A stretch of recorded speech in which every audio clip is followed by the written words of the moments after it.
Hello friends, जरा सोचिए, हम मिडिल क्लास लोगों की जिंदगी काफी हद तक एक ही जैसी होती है ना? स्कूल, कॉलेज, फिर एक स्टेबल जॉब और उसके बाद वही रोज का रूटीन, ऑफिस, हेडलाइंस, मीटिंग्स और वीकेंड का इंतजार।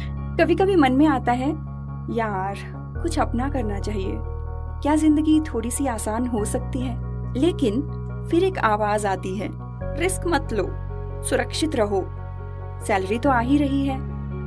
और बस हम वहीं रुक जाते हैं। मुझे भी पहले ऐसा ही लगता था, जब तक मैंने ये किताब नहीं पढ़ी जिसका नाम है रीवर्क। इस किताब ने एक बहुत ही आसान सी बात समझा दी। प्रॉब्लम हमारे पास रिसोर्सेज की नहीं है, प्रॉब्लम हमारी सोच की है। जैसे हम अक्सर लोगों को कहते हुए सुनते हैं, असल दुनिया में ऐसा नहीं होता, बिजनेस रिस्की होता है, इंडिया में ऐसा नहीं चलेगा, सेफ जो भी बेस्ट है। लेकिन सच में ये असल दुनिया होती क्या है? फ्रेंड्स, ये बस लोगों के बहानों का एक कलेक्शन होती है। इस बुक के राइटर जेसन फ्राइड और डेविड एच हैंसन ने भी यही सुना था कि बिना MBA के बिजनेस नहीं हो सकता, बिना फंडिंग के आगे नहीं बढ़ सकते। फिर भी उन्होंने अपनी कंपनी 37 सिग्नल्स शुरू की, वो भी बहुत ही आसान तरीके से, और आज उनके प्रोडक्ट्स दुनिया भर में इस्तेमाल किए जाते हैं। उन्होंने एक दिलचस्प बात की, वो लोग प्लानिंग करने में समय बर्बाद नहीं करते थे, और हम क्या करते हैं? पहले एकदम परफेक्ट प्लान बनाएंगे, फिर शुरू करेंगे, राइट? लेकिन सच बताऊं, 5 साल की प्लानिंग अक्सर सिर्फ एक इमेजिनेशन होती है। उनके साथ भी कुछ ऐसा ही हुआ। वो अपने क्लाइंट्स के प्रोजेक्ट संभालने के लिए एक छोटा सा टूल बना रहे थे। न कोई बड़ा आइडिया था, न ही कोई बिजनेस प्लान, बस अपनी ही समस्या का समाधान कर रहे थे।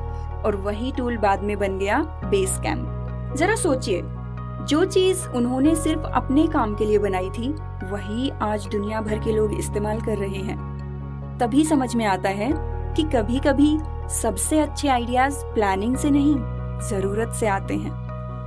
फ्रेंड्स, और एक बात जो मुझे पर्सनली बहुत गहराई से लगी, वो ये कि हम अक्सर सोचते हैं बिजनेस शुरू करना है तो पैसे चाहिए, राइट? लेकिन ऑथर्स कहते हैं पैसों से ज्यादा जरूरी है आजादी।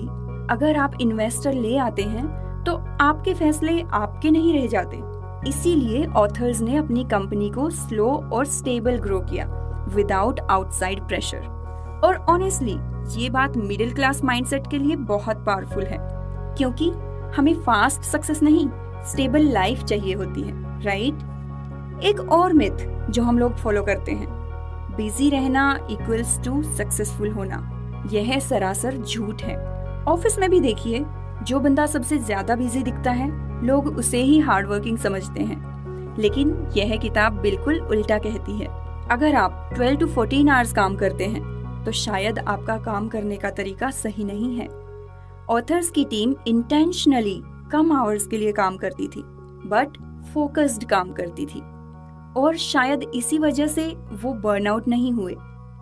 और मुझे लगता है ये हर वर्किंग प्रोफेशनल को सुनना चाहिए, क्योंकि कई बार हम इतना काम कर लेते हैं कि जीना ही भूल जाते हैं। फ्रेंड्स, ऑथर्स ने बताया, हमेशा बड़ा सोचो, यह हर बार सही नहीं होता। हमें लगता है बड़ा ऑफिस, बड़ी टीम, बड़ा setup equals to success, right? But ऐसा नहीं है। ऑथर्स कहते हैं स्मॉल रहना भी पावरफुल होता है। उनका प्रोडक्ट बेस कैंप भी बहुत ही सिंपल था, कोई अननेसेसरी फीचर नहीं, कोई ओवर कॉम्प्लिकेशन नहीं, बस एक काम, और वह काम ये परफेक्टली करता था। और शायद इसी सिंप्लिसिटी की वजह से लोग उससे कनेक्ट कर पाए। रीवर्क के ऑथर्स कहते हैं कि हम अक्सर शुरुआत ही नहीं करते, क्योंकि हमें सब कुछ परफेक्ट चाहिए होता है। आवाज परफेक्ट नहीं है, सेटअप सही नहीं है, टाइम परफेक्ट नहीं है। लेकिन सच तो यह है कि परफेक्ट टाइम कभी आता ही नहीं। ऑथर्स ने भी अपने प्रोडक्ट को परफेक्ट होने का इंतजार नहीं किया, उन्होंने लॉन्च किया, लोगों से फीडबैक लिया और उसे इम्प्रूव करते गए, और सही मायने में यही रियल ग्रोथ है। फ्रेंड्स, और एक छोटी सी बात लेकिन बहुत पावरफुल, हर किसी को हाँ कहना बंद कर दीजिए।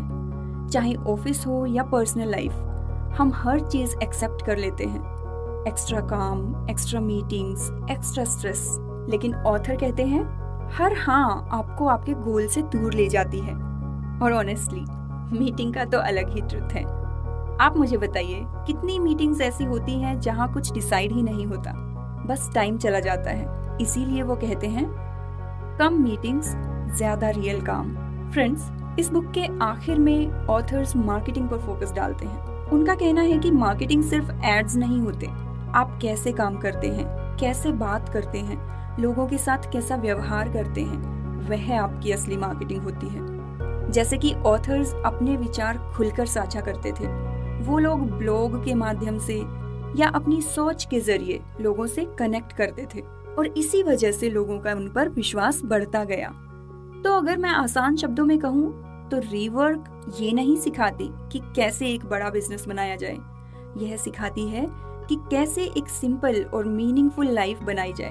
अगर आपको भी लगता है कि मैं सिर्फ एक रूटीन फॉलो कर रहा हूँ, तो शायद समय आ गया है अपनी जिंदगी को थोड़ा रीवर्क करने का। छोटा शुरू कीजिए, ज्यादा मत सोचिए, बस एक कदम उठाइए।